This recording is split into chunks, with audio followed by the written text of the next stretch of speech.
Okay.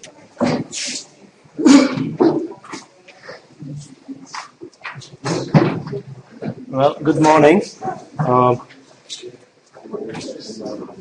just want to put it on record that for assignments 1 and 2, I want a printed copy, and it's due by 4 p.m. on the due date. For assignment 1, that will be today. Quick question. For part, let's see. I found it. Oh, here we go. For part E, which is compute the determinant L and U, the factors obtained by their product. And their product. Did you mean the determinant of their products, or just L times? Product of determinants. Okay, because I did both. Okay. And so I put both in there and interpreted both. So, okay. Also, hey guys, can I get a quick show of hands? How many people plan on going to the ICH meeting?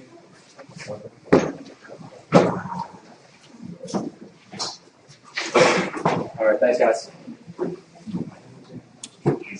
Okay, just to repeat, I want a printed copy. Some people have been sending me emails, but I'm not set up to receive and make sure that everybody has submitted. So I would prefer a printed copy for assignments 1 and 2, and I will see whether we can use an electronic submission for third assignment onwards. I had put up the second assignment last night, so I said I'm distributing it today in the class, so it will be due 1 week from today, next Thursday, 4 p.m., the same idea. And I will talk a little bit about the second assignment. And in every assignment, I want to remind you that I want a pledge signed somewhere in your assignment sheet. And you can find this in the Moodle course outline document. Okay, are there any questions before I begin today's lecture? All right. Yeah.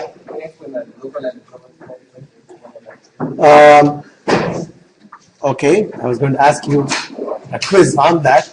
So that was the next announcement. There is going to be a quiz in class next lecture, Tuesday. Okay, it'll be about 20 to 30 minutes or so. And I will kind of go over what I expect in that quiz. For me, the quiz, I have two purposes, but I'm more heavily weighting towards the second purpose than the first purpose. And I'll tell you what the two purposes are. In any assignment, exams, or quizzes, one is to kind of get a feedback from you as to how much you have learned so far. Okay, but the second purpose is to also use that as an opportunity to teach you more about MATLAB. Okay, so and that's what I'm going to emphasize more on. Meaning, I'm going to look at it to know what the distribution is in the class in terms of comfort with MATLAB and knowledge of MATLAB. And I keep repeating this, the more time you spend with any computing environment, the better you get at it. And so this would be an opportunity. Now, it's not going to involve computers. I don't want you to bring computers in the class. The quiz will be more like, if I enter this command, what will MATLAB do? What do you think it will do? Okay? Or if I want to achieve this, what line of code should I enter to achieve that purpose? So variations on these two things. Okay, and it will be matrix operations, addressing elements of matrices, submatrices, and things like that. I'll give you a few examples just now. Okay, and if you do very badly in the first quiz, don't worry about it. But it should give you a feedback to yourself, like where you are. Okay, in terms of MATLAB knowledge, and if you do really very poorly, then you probably need to put a little bit more effort to bring up your comfort level with MATLAB. Okay? It may be very easy for most of you. I still don't know. Well, first assignment is one feedback that I have, but the TA will mark that, and then I will look at that, the distribution. How did you find the first assignment? Difficult? Easy? It was okay? No? How many of you found it very difficult, meaning you had to spend more than 6 to 7 hours? Close to 6 to 7 hours, right? How many of you found it easy enough to finish it within 2 to 3 hours? A few. Okay. As you go on to more assignments in the future, you will find that the MATLAB part should become easier, but the problem itself will become more difficult. Okay, so that's why I'm going to talk a little bit about the second problem, because my purpose in this course is manifold. Not only to teach you MATLAB, not to make an expert of MATLAB, but chemical engineering models and understanding the chemical processes. So we're going to use examples from various processes and learn about the type of models that we get and how to analyze them. Okay, so in the second assignment, what I did is take the same example, okay, and do the same generalization. If you recall, in the last lecture, we did the 3x3 problem, but I changed the specification. I changed the specification into one where I specify the inlet for the gas stream, and I guess my pen is not working. Let's see.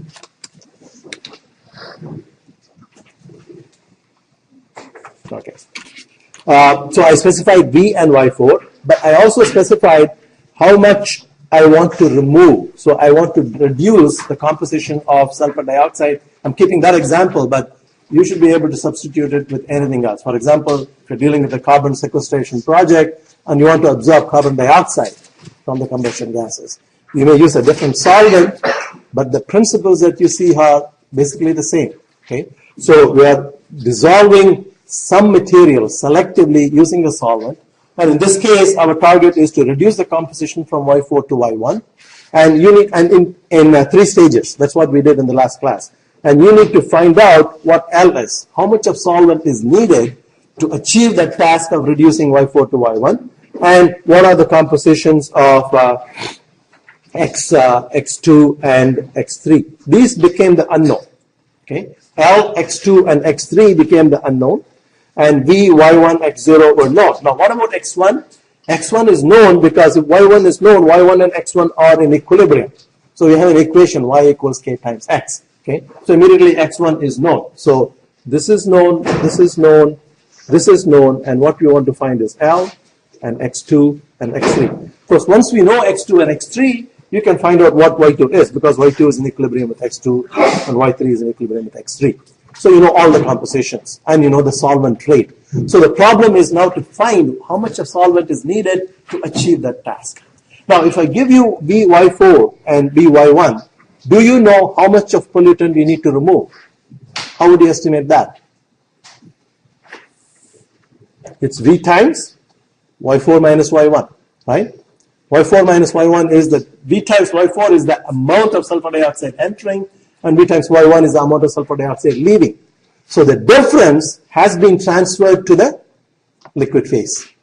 Okay, so an overall balance, or looking at the overall balance on this stream alone, will tell you how much you have transferred to the other phase. But it still doesn't simplify the problem. You still have 3 equations and 3 unknowns. And the important thing that we saw, and I want you to work on that, is how to use fsolve. And fsolve is a very powerful solver for solving any number of nonlinear algebraic equations. Algebraic, but nonlinear. Okay. Here we saw that the nonlinearity comes in the product L times X2. L is unknown, X2 is unknown. Okay. So that is a nonlinear problem. You cannot use the backslash operator or matrix inversion. You need to use a more powerful tool.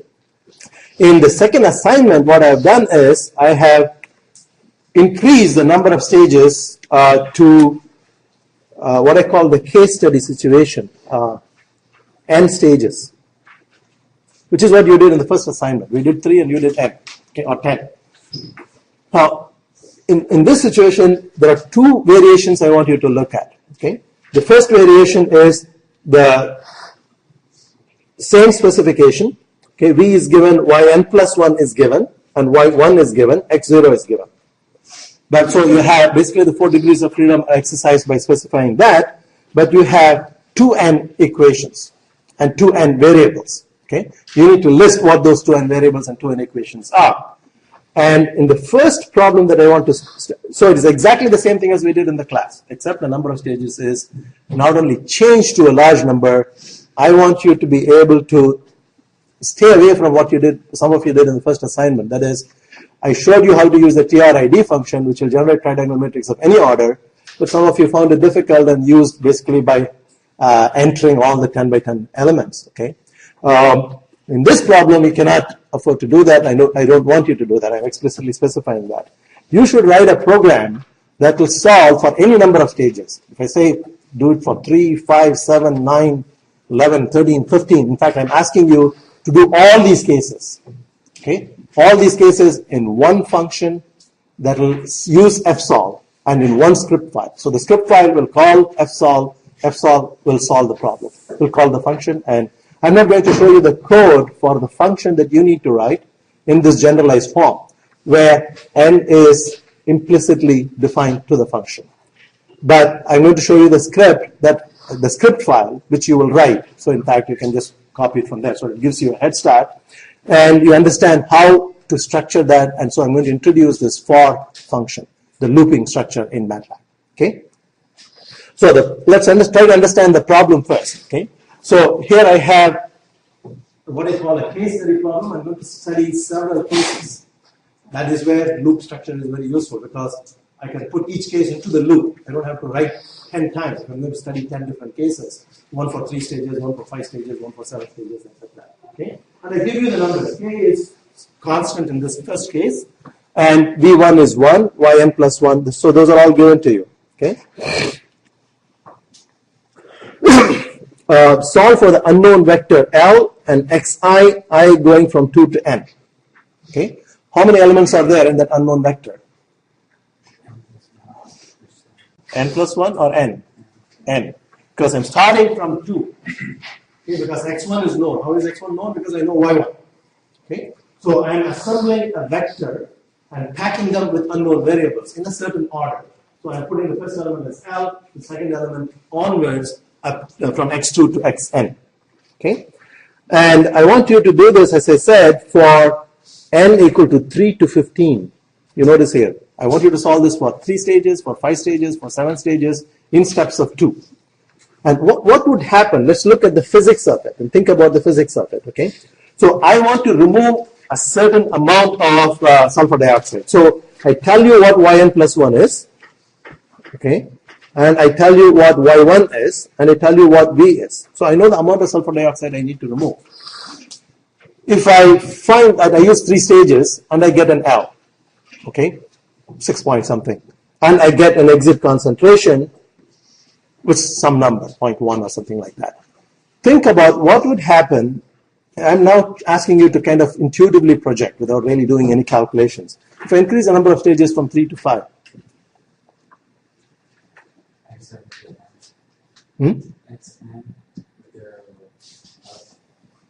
Good. What would happen to L? Why would xn go up? More is, are we transferring more pollutant? I told you that V is given, Yn plus 1 is given, Y1 is given. They are fixed numbers. So the amount of pollutant that I'm transferring is the same, whether I have 3 stages, 5 stages, 7 stages, or whatever. Less solvent. Less solvent. Okay? If you can understand that in your mind, you are a good process engineer, because you are trying to understand how the processes would work. By increasing the number of stages, I can get away by using less solvent. And so, since I'm transferring the same amount into a less solvent, the concentration will go up. Do you understand that? Any questions? If not, you have to just put up your hand and I'll try to explain it in a different way. How many of you have some sort of a understanding of what I'm trying to talk about? As you increase the number of stages, what I'm saying is, why does that happen? As you increase the number of stages, you are giving more opportunity, right, for the material to be transferred. Okay, so the same amount of material can be absorbed into a smaller amount of the solvent. So at the end of it, I want you to plot 2 graphs. One where you plot the total number of stages. In the previous case, you plotted the concentration at every stage in the first assignment. Here, you're going to plot the total number of stages. Okay, total number of stages against the liquid rate. And what you will find is that the liquid rate will go down. And another plot where you plot the same thing, total number of stages with the exit composition xn. Not the composition at every stage. Exit composition only I'm interested in. And you'll find that composition goes up. Okay? These are the two graphs I want you to generate. So I want you to look at several cases, starting from 3 to 15 in steps of 2. Okay? And I'm telling you what the initial guesses should be. You can look at that. But do you understand what I'm asking you to do? As of now, you are wearing the hat of a process engineer and looking at how can I optimize the process. Now, again, qualitatively, I want you to comment what it would do in the second part to the cost. Let's just briefly touch upon it. What do you think will happen as I increase the number of stages to the cost of the plant? Are you familiar with the operating cost and capital cost idea? Have you seen that in the mass balance course? Have you done anything in economics? Not yet. Process economics. Okay. So maybe this is the first time you are seeing that. So if every stage is going to cost you some X dollars, right? So if you're going to put 10 stages versus 15 stages, the capital cost that you invest at the beginning is going to go up with increasing number of stages, which makes sense, right? But you found out that the solvent that you use goes down. What is the solvent control in terms of the cost? Operating cost, because you're using it every day. Okay? So the operating cost goes down. So there is an optimum in terms of what would be the optimum number of stages and the optimum solvent rate by combining these two costs and plotting the total cost against the number of stages. I'm not asking you to do this in this assignment. In a process economics course, that's how you would do. So that is, you're using the extra degree of freedom. What are the degrees of freedom? I can use any solvent rate I want. Okay, I can use any number of stages I want. So you're going to use that to find out what is the optimum number of stages and the corresponding solvent rate. Okay, so I'm just asking you to speculate on that in this case. I've given you the answer, but I want you to make sure that you understand. Okay, the third variation here, I'm going to ask you to guess how the problem is going to change. Here, K is no longer a constant. The relationship between the equilibrium compositions, streams that are leaving a stage, y and x, yi and xi, y1, x1, y2, x2, etc. Previously, it was given by y is equal to k times x. Here it is given by yi equals 0.5 times xi to the power 1.2. But I'm going back to the original specification where the inlets are specified, and I want to calculate the outlets. Okay, so L and V are both specified, yn plus 1 is specified, x0 is specified. What happens to the nature of the problem? Is it linear or nonlinear? It is nonlinear. Even though the mass balance equations are linear, okay, there are no products of L and X or V and Y, the thermodynamics is nonlinear. Okay, and that is determined by the solubility data. Okay, so if you have a solvent where the equilibrium, you do the experiment by changing various compositions in the liquid phase and measuring what is the composition in the vapor phase, and you plot one against the other, and if you find the graph is given by something like this, you need to fit a nonlinear equation to that and use that. Now, simulation packages like Aspen, HYSYS do that automatically. They have a huge data bank of such equilibrium properties. All you need to do is tell, this is an inlet stream with sulfur dioxide in it. I'm using amine as the solvent. Identify the species. It can pull from the data bank what is the equilibrium information. It has models for predicting the equilibrium data. And it integrates that with the mass balance to solve. Okay. So once you finish second assignment, I will introduce HYSYS. Okay, and you will see how easy it is to do it in HYSYS, but you will also understand by the time how does HYSYS do that. Okay, it assembles all these equations, it solves it, and you've gone through that process. Any questions? Again, I want a printed copy of that for the second assignment, and as we've done in the first one, if you have any questions or problems, you can just come and talk to me. Now, I said I will show you how to write the script file. Let me see if I can open that. Okay, so here is what I call the assignment 2, problem 1. I guess I want problem 1 driver.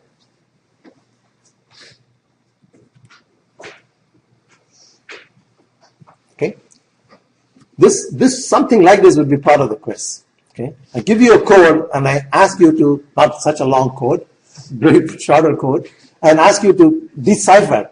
What do you understand? What is it doing? Okay. So let's go through line by line. What is the first one doing? Line 2. Line 1 is a comment. First one is a comment. Okay. What does line 2 do? Clears the workspace. The clear command clears the workspace. CLF, what do you think that would do? It clears existing functions. Clears existing figures.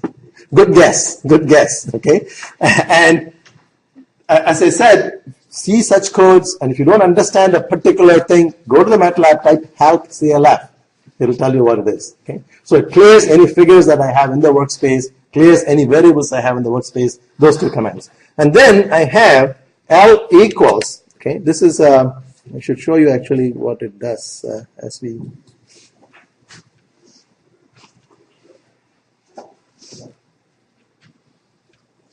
Okay, I said L equals left square brackets and right square brackets.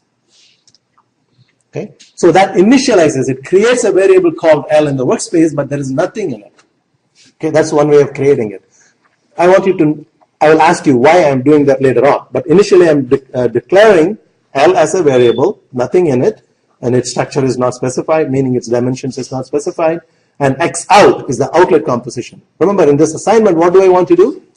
I want to plot the liquid rate variation, the solvent rate variation with the total number of stages. So I'm trying to gather data. I'm setting up myself for that. Similarly, the outlet concentration. I want only the outlet concentration, not the intermediate stage concentrations. So I set out that, and T is the total number of stages. I set a variable for that as well. Okay? And this is what I wanted to really talk about. How many of you have seen for structure in any programming language? So you're familiar with it. So I don't need to explain that, right? Anyway, let me briefly go through that. Okay. What does the for command do? It sets up a counter and does execute a certain number of statements, in this case from line 4 to 11, that many number of times as set up by the counter. So this is the counter. Okay. N equals 3, 2, 15. We've already seen what does that structure do in MATLAB. If I specify 3, 2, 15, what would it produce? These are the kind of questions I'm going to ask in the quiz. It will produce a vector, so you will have to write, there will be a line below, you'll have to write, this is the output. Okay? So it sets up a vector from going from 3, 5, 7, 9, 11, 13, 15. These are the number of stages I want to examine. Okay? So I've set up the loop, and I've set up a variable. In the process, I have set up a variable called n. That variable will be available to me for use inside that loop.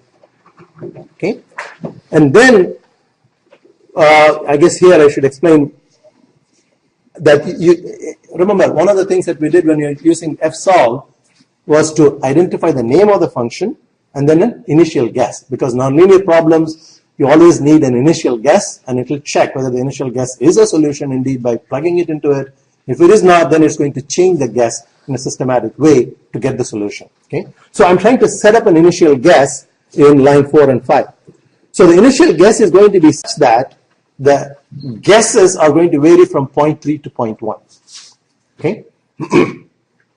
So the composition is going to change from X2. Remember, the first position is what? This 2 is the guess for? I forgot already. The first variable that I have is, I talked about here. This is the unknown vector. Okay? L, X, I going from 2 to n. These are the unknown vectors. Okay? So n is going to be treated as a variable. Okay, so in the first time n will be 3, second time n will be 5, third time n will be 7, etc. So I'm setting up all the case studies inside that. Okay, so the question to you still is, what is the first number a guess for? L. Okay, and then the second number is a guess for x2. Okay, and then I want to go from x2, x3, x4, x5, etc. all the way to the xn. Okay, so I'm generating a vector. Okay, and in steps of delta x. So what is delta x? Delta x is the increment in concentration. Okay, so x2 is going to be 0.1. The next one is going to be whatever the increment turns out to be.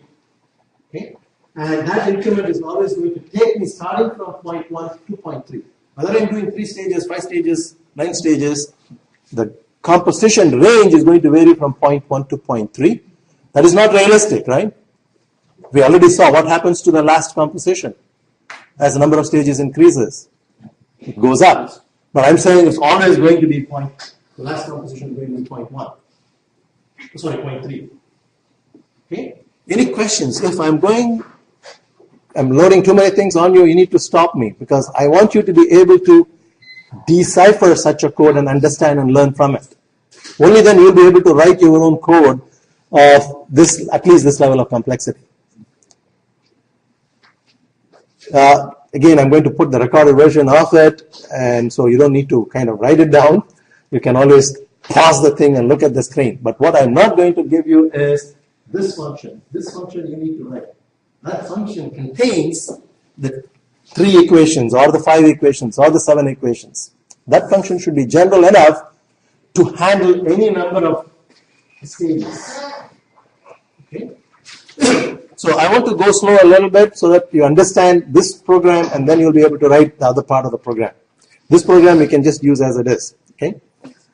Any questions so far? So could you explain the x a little bit? Is that like an integral? No, I'm not doing an integral. Let me just execute it. Okay, so I can set up a breakpoint here. I need to change the folder. Sorry. Do I have 2 versions?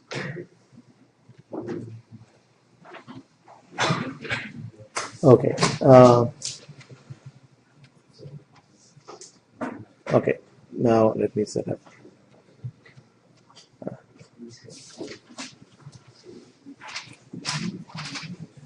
How many of you find that program that you can kind of guess and understand if you spend a half an hour? Or how many of you are totally lost?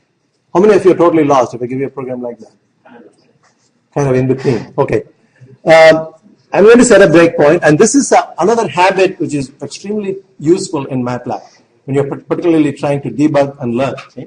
Set up a breakpoint and run through it, and then you can see very quickly what it does. So I start the execution.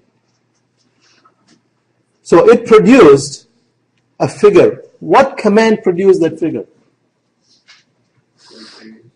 CLF.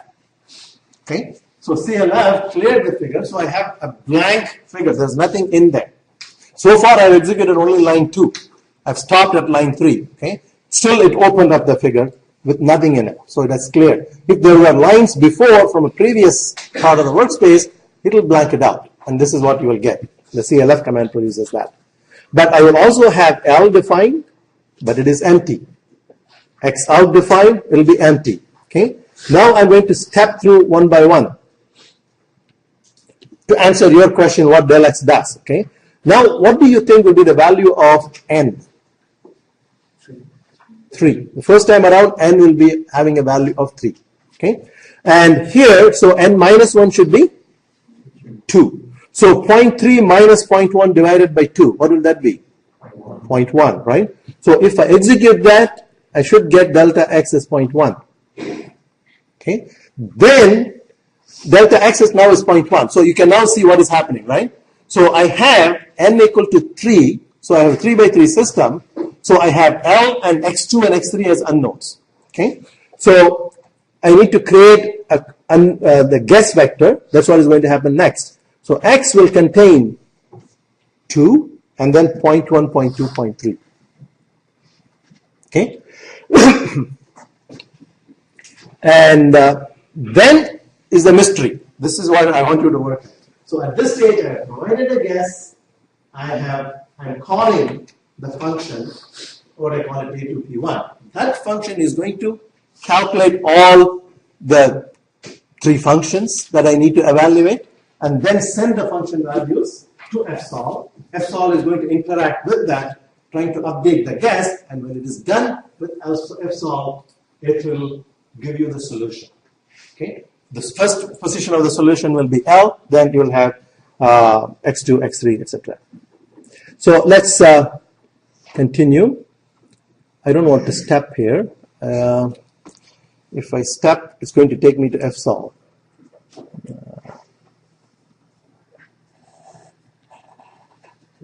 Yeah, this is fsolve. So the control has transferred to fsolve.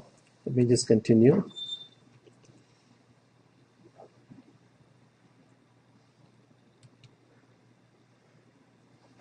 Where am I?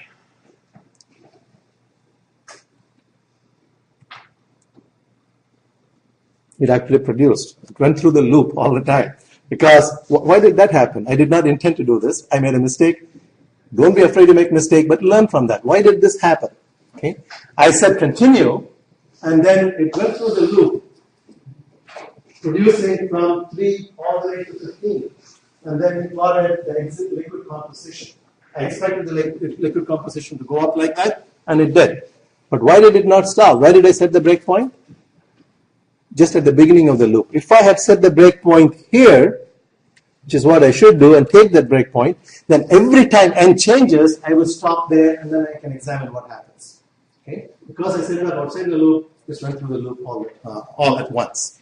Okay? You can see how powerful and easy it is to do the case studies, because for about 3, 5, 7, 9, 11, 13, 15, 7 cases, I've solved increasingly larger number of equations, 3 equations, 5 equations, 7 equations, etc., and pulled up only the liquid rate and the exit concentration and generated the plot. Okay? And this is where I'm generating the plot. I'm also showing how to put some labels and things like that. Let me continue with the explanation. Any questions? Okay.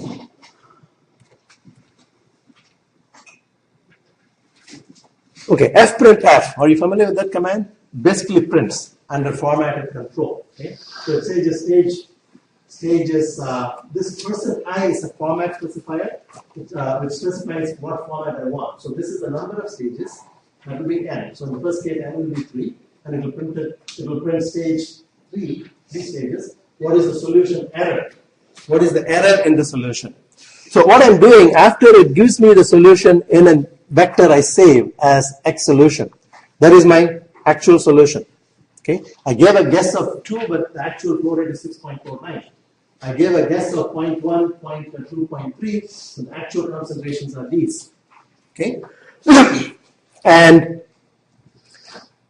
let me execute that, and then we'll go and see, because that fprintf will produce an output in the MATLAB command window. And here you can see. Stages 3, solution error 10 to the minus 12. So that solution is accurate. Okay? You want to always calculate that. I'm hoping some of you will ask some questions. Are you following everything in there? Yeah. Where did your figure come from? Was it part of your function? The figure is produced here. There are 2 plot commands. The figure is produced there. So we'll get there. Before I can produce the figure, I need to be able to solve for all the 7 cases. Acquire the data. Okay, that's what is going to happen here. Okay, so here at this stage, what does norm do? What does this part of the code do? Can you understand that? What does this part of the code do? Just take that part. So I have saved the solution in a vector called xsoln.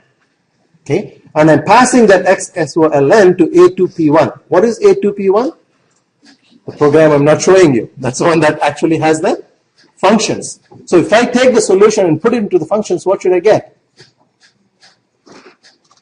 I should get the error in the solution, right? So if I type from the command window A2P1, xsoln, how many numbers would I get?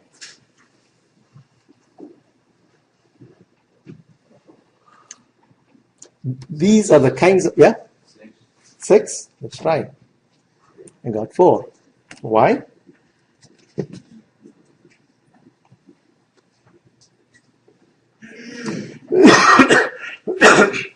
I put a guess, and here is a clue. I put a guess, the length of the vector was 4. Okay?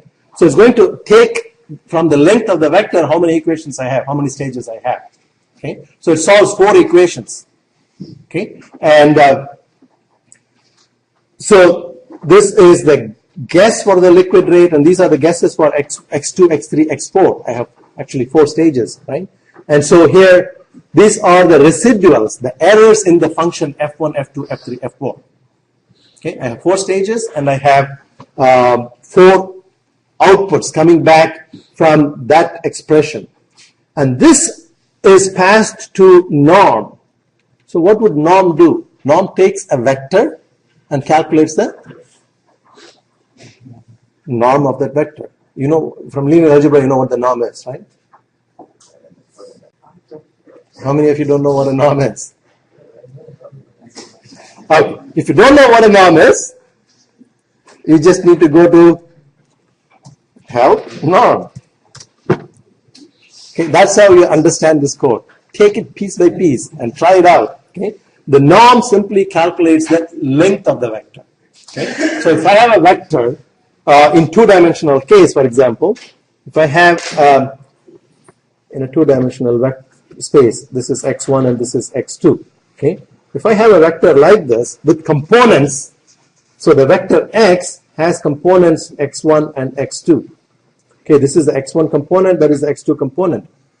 The norm would be square root of x1 squared plus x2 squared. Okay, that's one measure of the length of the vector. And that's what it does. Now, if the length of the vector is close to 0, I can just use that as a measure of whether I have obtained the correct solution or not. Okay, and that's what I'm doing in this part of the code. So in one line, I'm saying, print me how many stages I'm using, and then what is the norm, what is the length of the error in the solution vector. So I pass the solution to the function, get the function returns 4 values, and then I say, give me the norm of that, the length of the vector. If that norm is small, then I know that I have the correct result. Why do I have to do that? You can ask. Sometimes fsolve doesn't work, because fsolve has to use a trial and error method. Okay, so you give it a guess, and it tries to make the function go to 0. And it does it only for 25 iterations or 50 tries or something like that. If it cannot get there, it will give you an error message. And when you take that solution, whatever the solution, the last guess it had, it may not satisfy that equation. So it is important that you check whether the solution is indeed satisfied. Yeah? So in that case, would you do like a plus or minus the error to your guess, your original guess? Like what would you do if the percent error was so huge? Good question. If it did not, what we call this as converged. If it does not converge, if the error doesn't reduce, what do? You try a different guess. Okay? And you try a different guess, and if it doesn't work, you give up, and it's possible, and this will happen in HYSYS sometimes. As a process engineer, you're not going to be writing the code, but you're using HYSYS, and HYSYS doesn't converge. It's a complex distillation column. Okay? So the initial guess that you generated is not good enough. And it may happen that the choices that you have made for the liquid rate and gas rate are impossible to meet. Okay? So there is no solution. No matter what you try, there is no solution. When would that occur? You will learn more of that in the separation course. There is something called a pinch point, and there is a limit to the lowest rate that you can use and the highest rate that you can use. Okay? So you will find those things in another course. It's a very good question, though. What do you do that can happen? So then I'm saying, what does this command do? Can you guess? This is we have not seen. What am I doing in the next 3 lines? The next 4 lines. I've solved the problem when n is equal to 3. Okay? When n is equal to 3, I've solved the problem.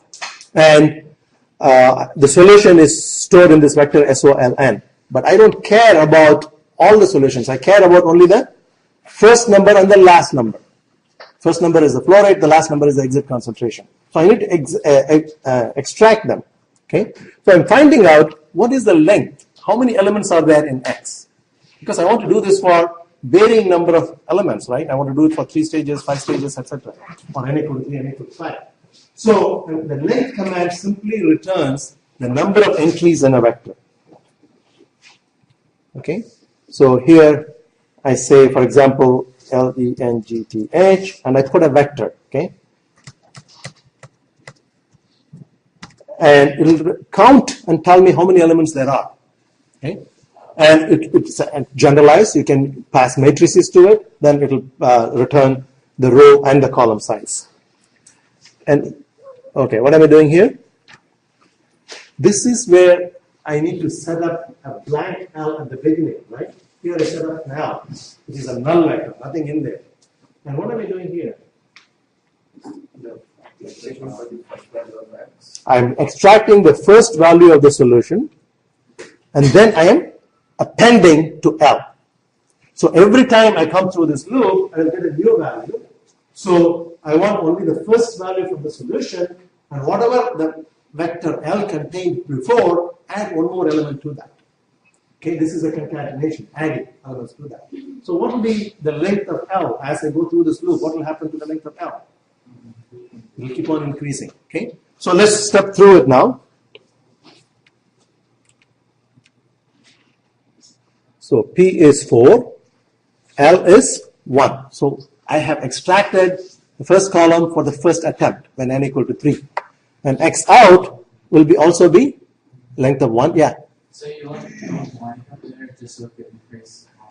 Otherwise it won't work. Because I need to have L defined previously. Okay? Otherwise I will just take the last element and keep replacing L as n increases. I want to keep adding it. So initially I need to initialize it with a null. Okay? And NT, what is NT? NT is the total number of stages for each case. And I want that as a vector as well. Okay? So NT is 3. So I set up n equal to 3 and I've solved once. Now I'm going to go back. What will be n now? N is 5. Okay? And what will be delta x? 0.05. Very good. Okay? And how long will x be?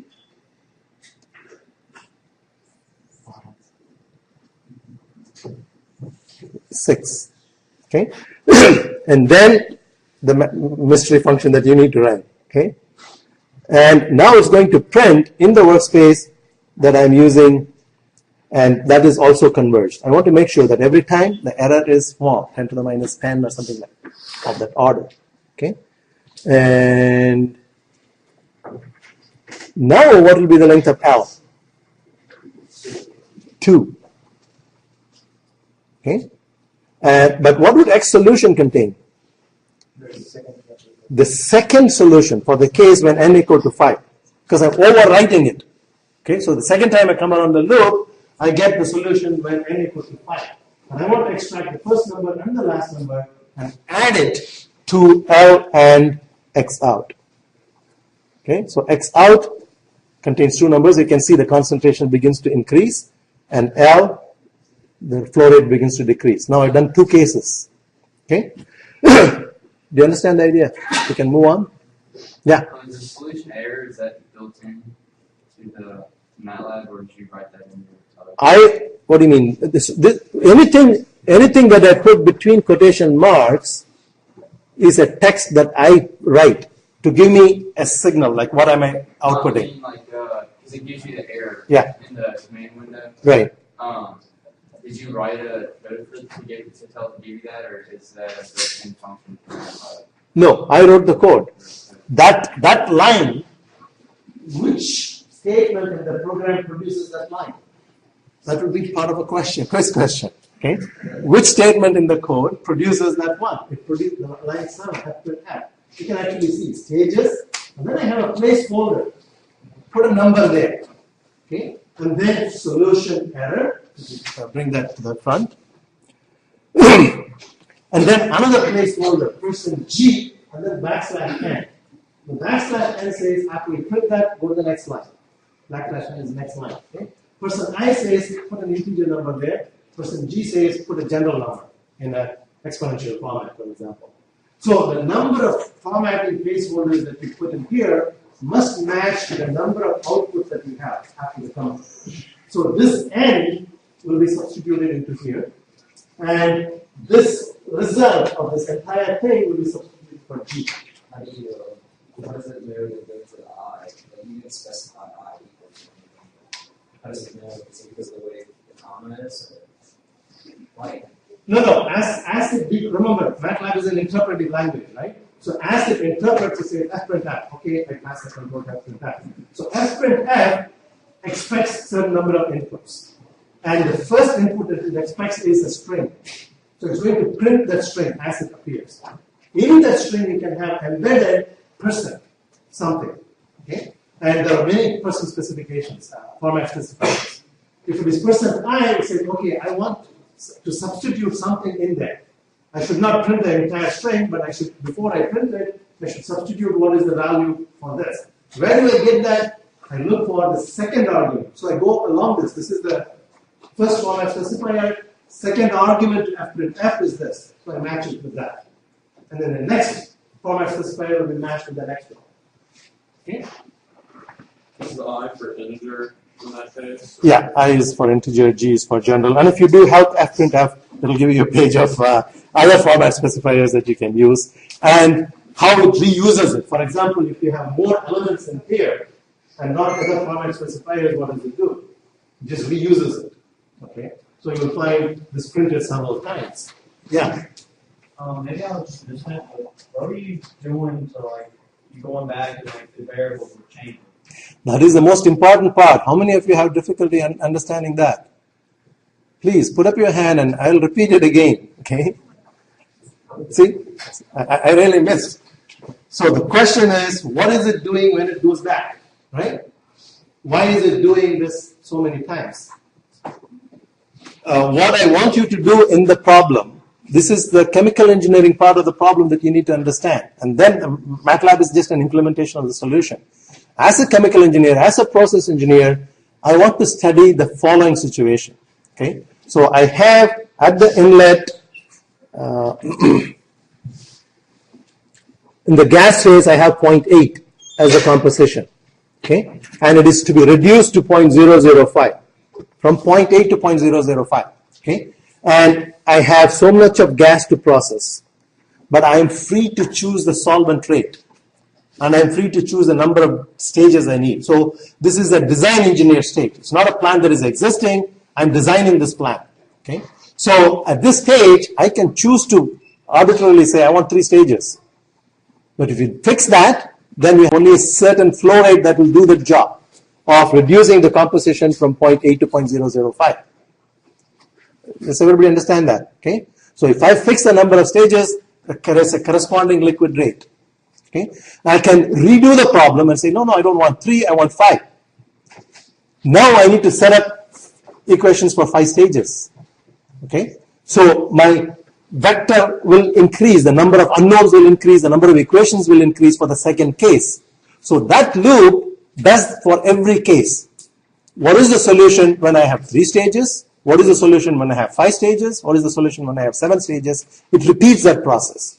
Okay? Why? Because I want to see, as I increase the number of stages, how does the solvent rate change? It decreases. How does it decrease? I want to quantitatively predict that. And as I decrease the solvent rate, the exit concentration will increase.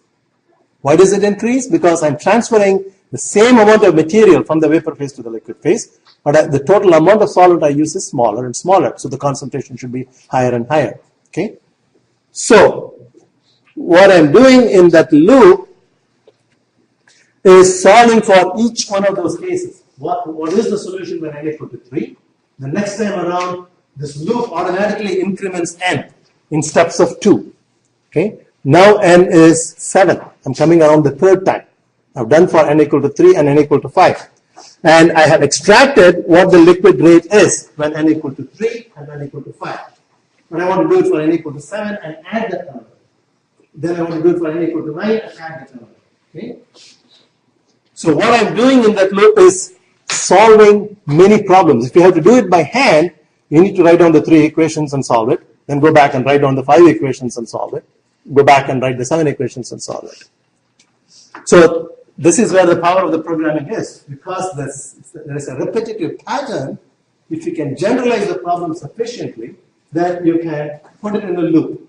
And that's where the loop structures are very powerful in any programming language. Have I removed the doubt in many of you? Because, yeah.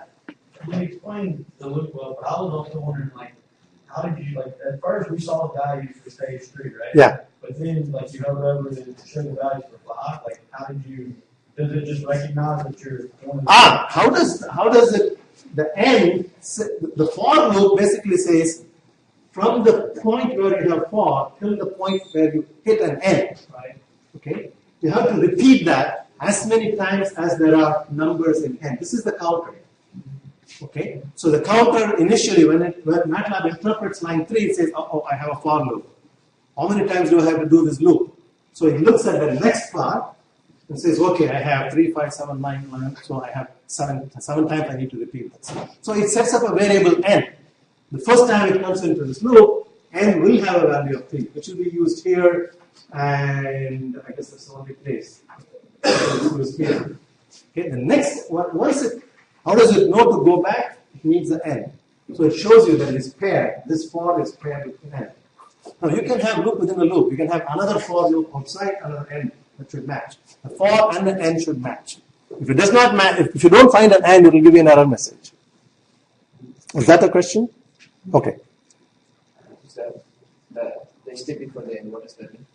Which one? They stay before the end. 11th line. What does that do? It simply puts the number of stages I have used. The first time I solved for 3 stages. The second time I solved for 5 stages. So nt initially is blank. The first time it came through the loop, n was 3. So blank append 3, you will get 3. The next time around, nt already has 3. Okay, and then I am appending 5 to it. So nt becomes 3 and 5. Why am I doing that? Because that's going to be my x-axis. Right? On the x-axis, I'm plotting the total number of stages. On the y-axis, I'm plotting 2 variables. First the liquid rate, and then the exit composition. I'm going to produce 2 graphs. So I'm collecting the data I need to generate these 2 graphs.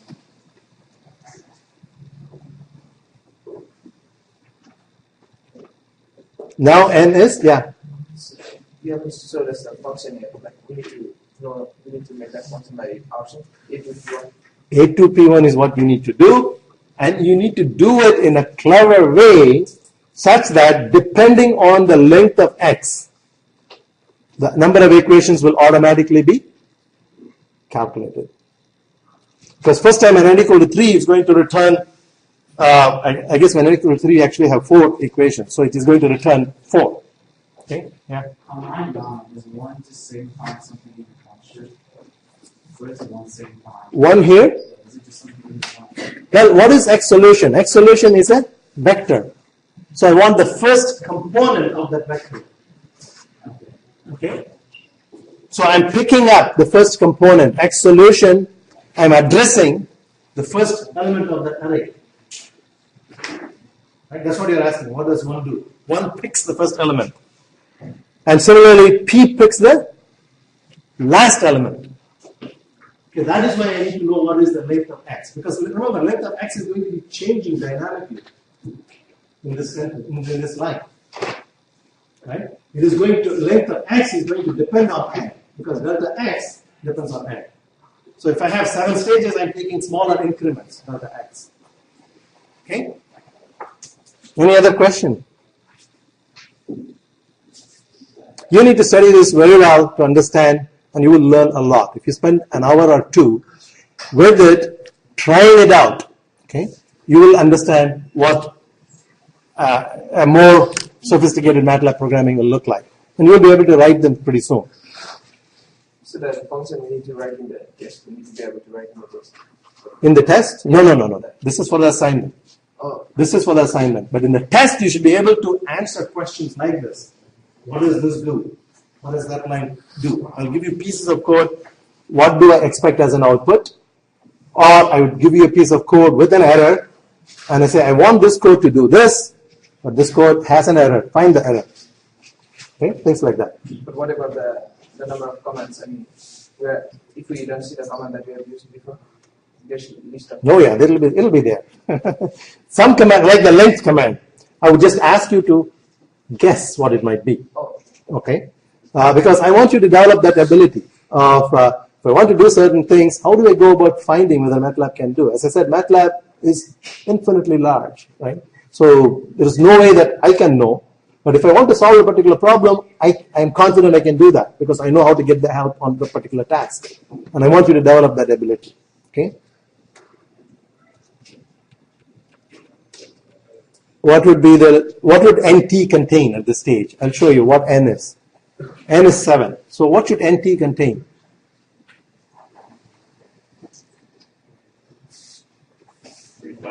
3, 5, and 7. Again, I have this bad habit of if I hear an answer from one person, I assume everybody understands that. Okay, it's 3, 5, and 7 because it's going through the third time through the loop.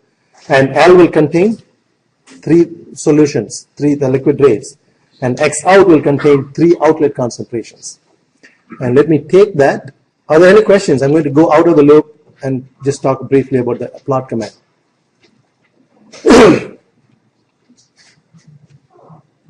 So I've finished the loop. Okay, what will be the value of N now? The last time it came out. Okay, it's 15. Okay, and how many elements will there be in L? 7. Very good. Okay, X out will have 7, and what will NT contain? 3, 5, 7, 9, 11. These are the stages. These are the cases I wanted to study. Okay, and the plot command has more powerful features than what we have been using in the first assignment. What does it do? It plots on the x-axis the total number of stages, on the y-axis the liquid flow rate, using the symbol O with a line also through the symbol. And then you can add title. These are very simple commands. There's a command called title. You put any text that will appear as the title to the plot. And then X label. Any text will appear as a label on the x-axis, similarly for the y-axis. And this is an important command because a lot of you have been asking, how do I produce the plot for an assignment when you're submitting it? You can say print, and you can specify a type. The figure can be stored as a EPS file, PostScript file, a meta file, or something called PNG format, which is a bitmap file. And then you give it a file name. So when it executes that, it will create an image in that file. And that image you can print it directly, or you can put it in a Word file and submit it. Okay, so let's just run through that. And I should have now that figure which has on the y-axis liquid rate, on the x-axis total number of stages, and these are the cases where I calculated that liquid rate for that total number of stages. And as I expected, the liquid rate comes down as I increase the number of stages. Question? O with the dash, where it says plot and C, L, O with the dash, that make it like do a little circle. The first one is a symbol. The second one says put a line through the symbol. And the symbol has many choices. You can put O, plus, cross, star. And if you type help plot, it will give you what are the symbols that are available.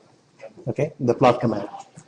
So, I just wanted to distinguish between the two tabs.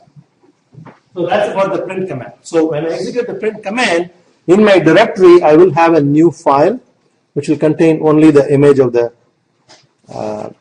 plot. An image of the plot. So here it is, lvsnt.png. Okay, so you can double click on that. If you have a picture viewer, it will open that file. You can also include it in a Word file if you want to, or you can print it out. That's it. Okay, and then continue with the next one. And now the plot should contain the second graph. Okay, so it has executed this line. So it has put the title, but it hasn't put the X label and Y label. So when you execute that, it will put those labels and then print it, and you're done. So the second assignment is easier because you have this script you can use exactly as it is, but you need to plug in this function. Okay, and that function should examine the length of X and then construct as many equations. Whenever you have the two plots, basically, if you're running it without the debugger program, it's going to run completely through. Yeah. And figure 1 will be replaced with the latest graph. So the best way is to print it. Print it, exactly. Yeah, that's why I'm showing you how to do that. Yeah. Or you do the debugger and stop it and then print it from that. Now the plot command produces this graph, and this is again a very powerful way, much more powerful than Excel for editing the features. For example, you can go to here and say figure properties, and then everything in the figure is editable. For example, I can go and double click on this line, and I can change the line type to dashed if I want. I can change the line thickness to whatever I want. Okay, so it's editable, and it can produce a nice graph which you can include in reports. That's it. Any questions on your assignment? The whole class is about. I'm using this also an opportunity to show you the features in MATLAB, okay, and how to write effective programs in MATLAB. There are no questions. Let's move on to. Remember, the quiz will be along these lines. Okay, if you want, I can put an example from a past quiz. Yeah. So how do you like to target the assignment? Students like email to you or print it out and send me an email that says Print it out and give it to me for assignment 1 and assignment 2, and I will figure out whether there's a way I can manage electronic submissions. Okay.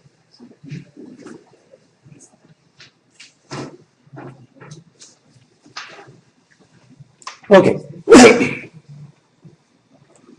Here I have, I think, what I call think, pair, share exercise. Okay. What I want you to do, take no more than 5 minutes. Okay.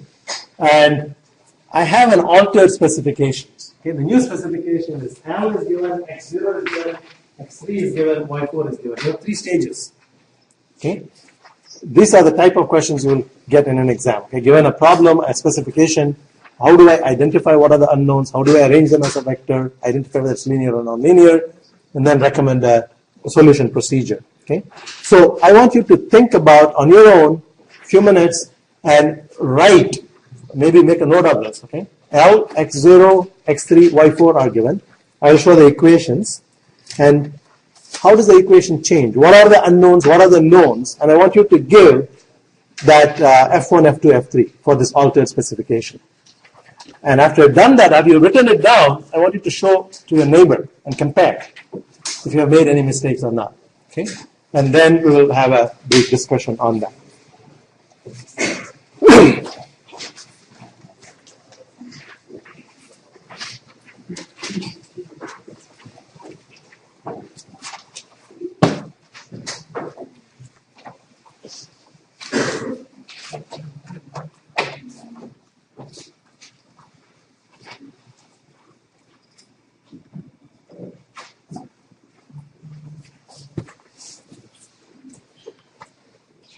What I want you to do is basically fix what goes here and what goes here. What are the knowns and what are the unknowns, separated by that semicolon.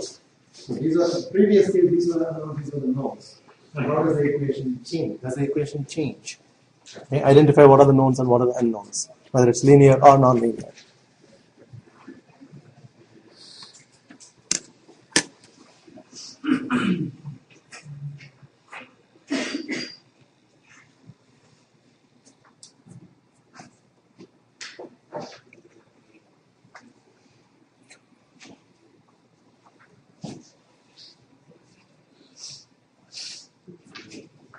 Okay, you can turn to your neighbor now and discuss what you have just found out and see whether you agree or learn from each other.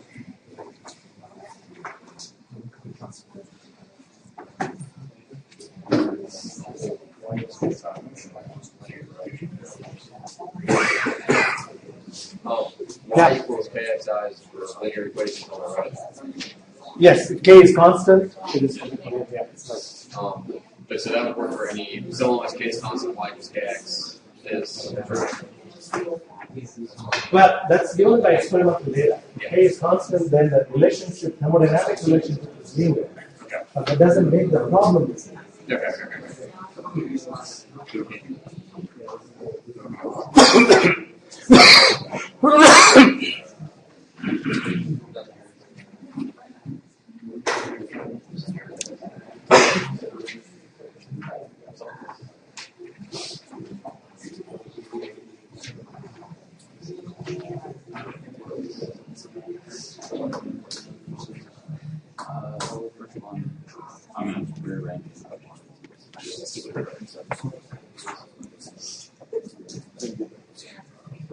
Does anybody find that difficult to understand? Yes. Yes? Okay. Let's do it together then. Okay. Those who have done it, maybe you can help me. So what would I do first? I've given these specifications, I've given the equations. Maybe I should have written the equation in its original form, which is v times y2 minus y1 minus L times x1 minus x0 equal to 0. That is my first function. My second function is the same thing for the second stage. It's going to be v times y3 minus y2 minus L times x2 minus x1 equal to 0. These are just coming from mass balances, okay, the original form of the equation. Similarly, f3 is going to be v times y4 minus y3 minus L times x3 minus x2 equal to 0. In addition, I have this yi equals kxi. There are many ways you can formulate this problem. Okay, those of you who have done, how do you identify the unknowns? What are the unknowns?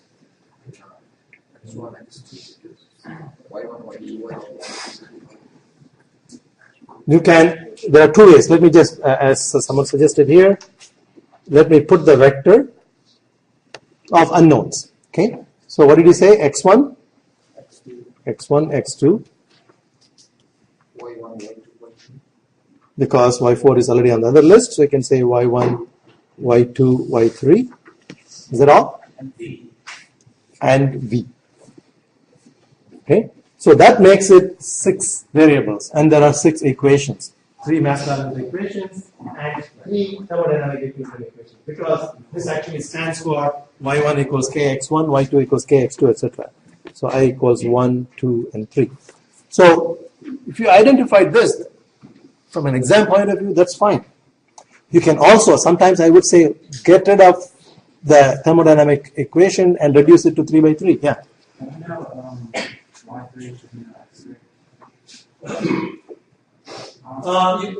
You can use that to get rid of. You can reduce it. That is condensation. Okay? So you are reducing the number of equations by eliminating whatever is known further. Okay.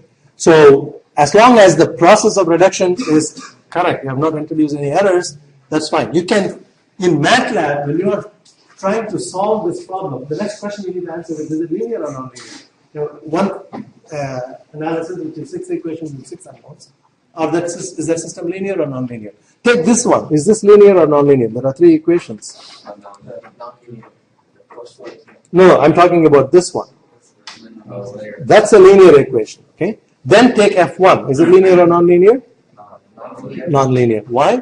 Because you look for V as an unknown and Y2 as an unknown. That's the product of V times Y2. That makes it non-linear. Okay? And if any one of the equations is non-linear, it makes the entire set as non-linear. Why? Because they are coupled. What do we mean by coupled? Every equation influences every other equation. Okay? So, because y1 depends on y2, y2 depends on y3, and they depend on L, okay? Or in this case, V.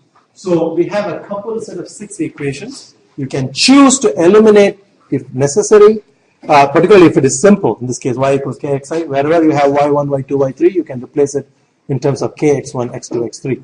Okay? And reduce it to a 3 by 3 system.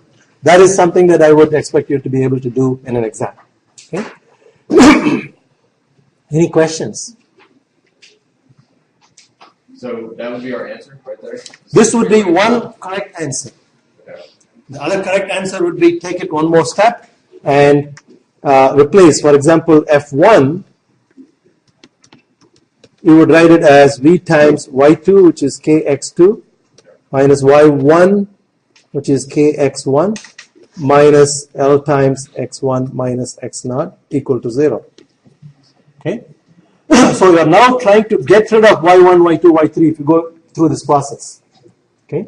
And then you will still have to identify, like V is an unknown and X2 is an unknown. So this will change the nature of the problem. It's still non-linear. But you have only 3 equations and 3 unknowns. So where does it have an implication? When you use fsolve with a function name and a guess for the vector x, if you do it the way that we presented first, you should provide 6 guesses. Those guesses will be for x1, x2, y1, y2, y3, and v in a particular order that you decide.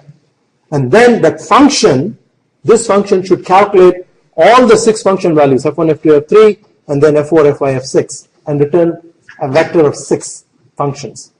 That will, MATLAB will take that and solve it, and it will give you both x and y, unknown quantities of x and y.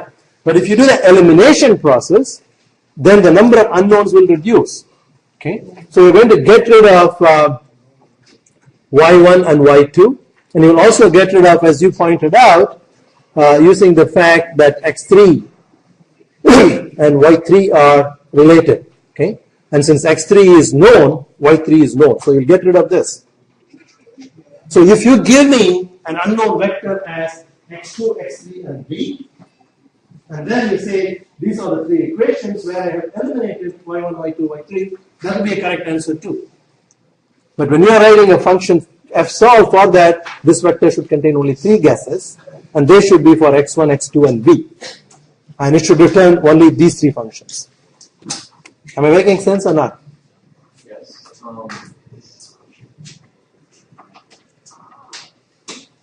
So in terms of yi and xi, are those, is x0 equal to y0 in that situation, or are they stage-wise? Is that going to be x3 and y4? No. The compositions leaving a stage are in equilibrium. It doesn't say anything about the passing streams, right? So it is x1 is in equilibrium with y1.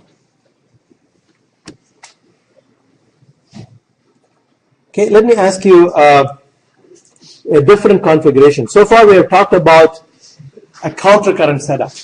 Okay, so in an exam, I'm not going to give you the same problem. I'll give you variations on these, because you should be able to build a mathematical model by using the balanced equations. Okay, so I'm going to, let me create a new.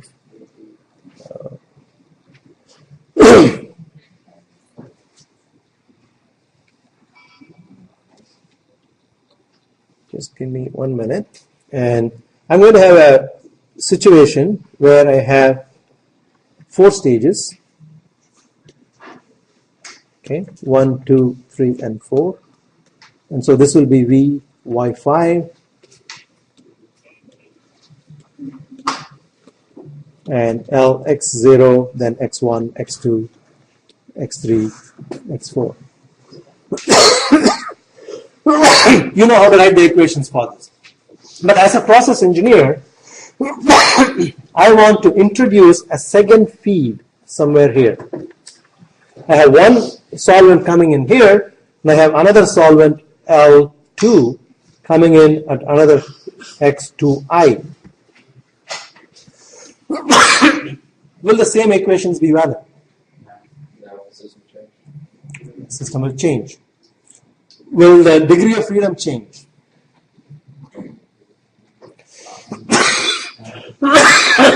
Will the number of equations change? Yes.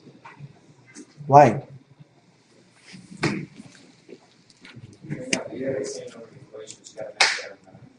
You have the same number of equations because the number of equations is determined by the number of stages. You have one mass balance equation for each stage, one equilibrium equation for each stage. So if I give you 4 stages, there are going to be 8 equations. But I have just written down 2 additional symbols. So I have 2 additional variables, right? So my degree of freedom will go up by 2 if I'm feeding in. But since I'm feeding in, it's a feed stream coming from somewhere in the plant, I should know how much of liquid rate I'm dealing with and what is its composition. Okay? So there are columns with multiple feeds, and you should be able to handle that. The only thing is, we need to rewrite the equation. When I write a balanced equation for this stage, I will have one inlet coming from here, one inlet coming from there, and one additional inlet coming from there. So that equation, the second equation for the second stage, will have an extra term. But it will not increase the number of equations. Number of equations is determined by the number of stages, number of components, etc. Is that clear? Now, what would happen if I have an outlet stream? the equation of stage 3. It will change the equation for stage 3. It will not again change the number of equations. But you will have a side stream 3 and you will have its composition. What will its composition be? If you are drawing it from the liquid phase, it's going to be the same as X3. Because the composition of the stage is determined. So whether you are drawing here or you are drawing there, should have the same composition. But the flow rate is something that you decide. I want to draw so much of liquid rate. Okay, but so this is sent for further processing, whereas this is withdrawn as a product. In a typical crude column, for example, in a refinery, you have a feed, which is a crude oil, and you will take several cuts at gasoline, at aviation fuel, diesel fuel, etc., at different stages in the column. Okay, so your simulation should be able to handle multiple feeds and multiple products. Aspen HYSYS does that very well. If you want to do that, it's going to be a lot of work. But in an exam, I will give you one feed and one product maybe to see whether you can set up the equations, do the degree of freedom analysis, set up the matrix structure and things like that. You know that composition of S3. You know the composition of X3 is determined by whatever the composition is. It's an unknown. No, the S3. The S3 flow rate you should know, because as a process engineer, you decide, I want to withdraw a certain amount of liquid from the stage. Okay, so you should know. So that will increase your degree of freedom by 1. That will be the flow rate, the side stream flow rate. Okay? Any other questions? Okay, one last question. Are you guys, do you want to leave a few minutes early? When I am excited, it's very difficult to stop me. All right. 1, 2, and 3. I have a stage like this. Will it work? This is called co-current. What I was talking about previously is counter-current. Now I'm putting both gas and liquids from one side, taking the product, putting it to the second stage, taking the product, putting it in the stage. Is it worth doing? Stage, second stage and third stage doesn't do anything, because the streams that are leaving stage 1, X1 and Y1 are already in equilibrium. Right? So you must have two feeds that are not at equilibrium, mix them and separate them at equilibrium condition. So this is doesn't make any sense. You will not have a co-current stage-wise separation process. It's always a counter-current one. You need to understand why that is. Okay? All right. So we'll stop there.